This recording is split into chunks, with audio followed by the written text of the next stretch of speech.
नमस्कार दोस्तों, मैं मोहित कुमार चार्टर्ड अकाउंटेंट आपका फिर से स्वागत करता हूं आपके अपने यूट्यूब चैनल पे। लेटेस्ट टैक्स नोटिफिकेशंस अपडेट्स के लिए चैनल को लाइक और सब्सक्राइब कीजिए ताकि आप लेटेस्ट अपडेट नोटिफिकेशन जान सकें। तो आज हम एक इम्पोर्टेंट जजमेंट हाई कोर्ट का जो है वो डिस्कस करते हैं। आपका टीडीएस आपके डिडक्टर या एम्प्लॉयर ने काट लिया है पर वो टीडीएस गवर्नमेंट खाते में जमा नहीं हुआ है। तो उसके लिए एक लेटेस्ट अपडेट जो मैंने आपको बताया था कि हम आज डिटेल में डिस्कशन करते हैं इस वाले एक हाई कोर्ट के जजमेंट के बारे में। जो गुजरात हाई कोर्ट ने एक जजमेंट इंपॉर्टेंट निकाला है कि एओ को टीडीएस क्रेडिट एम्प्लॉय को देना पड़ेगा even if TDS not deposited by employer. जी हाँ, कार्तिक विजय सिन्हा सुनावने versus DCIT Gujarat high court का केस है।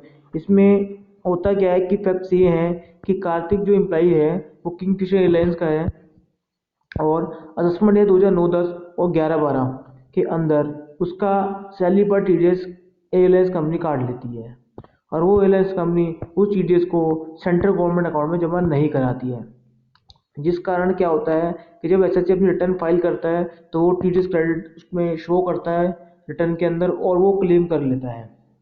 लेकिन उसका ये जो क्लेम है असेसिंग ऑफिसर द्वारा रिजेक्ट कर दिया जाता है क्योंकि असेसिंग ऑफिसर को दिखता है कि रिटर्न में वो जो टीडीएस क्रेडिट क्लेम कर रहा है वो उसके 26 ईयर्स में नहीं आ रहा होता है, जिस कारण उसका जो रिफंड है वो रिजेक्ट हो जाता है।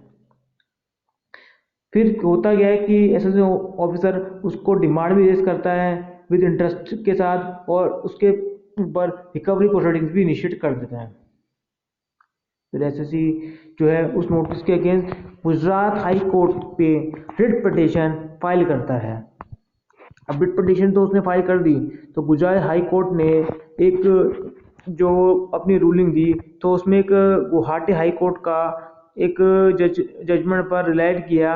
जो गुवाहाटी हाई कोर्ट का जजमेंट था in the case of Om Prakash गटानी का, उसमें कोर्ट ने कहा कि अगर हम सेक्शन 205 देखें तो सेक्शन 205 क्लेरिफाई करता है कि टैक्स अगर काट लिया गया है तो एसएससी को दोबारा टैक्स के लिए नहीं बोला जा सकता उस इनकम पर जिस इनकम पर टैक्स काट चुके हैं।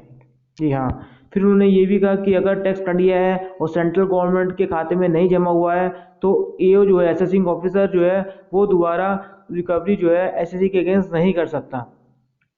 ठीक है, ये गुजरात हाई कोर्ट ने कहा। गुजरात हाई कोर्ट ने ये भी कहा कि एसएससी को कोई सेपरेट रीजनिंग की जरूरत नहीं है। ठीक है, डिपार्टमेंट जो है वो बेनिफिट जो है टीडीएस के जो एम्प्लॉयर ने काटा है उसको मना नहीं कर सकता है, डिपार्टमेंट को उसका क्रेडिट देना पड़ेगा, डिपार्टमेंट को जो भी इसमें क्रेडिट है वो देना पड़ेगा। तो ये जो असेसिंग ऑफिसर है इसमें सीबीडीटी का भी एक सर्कुलर आया था जो पहले था। सीबीडीटी ने भी उसमें कहा था कि जो एओ जो है वो अगर टीडीएस वाली जो केस है उसके अंदर रिकवरी प्रोसीडिंग्स जो है एम्प्लॉय के ऊपर ना करें।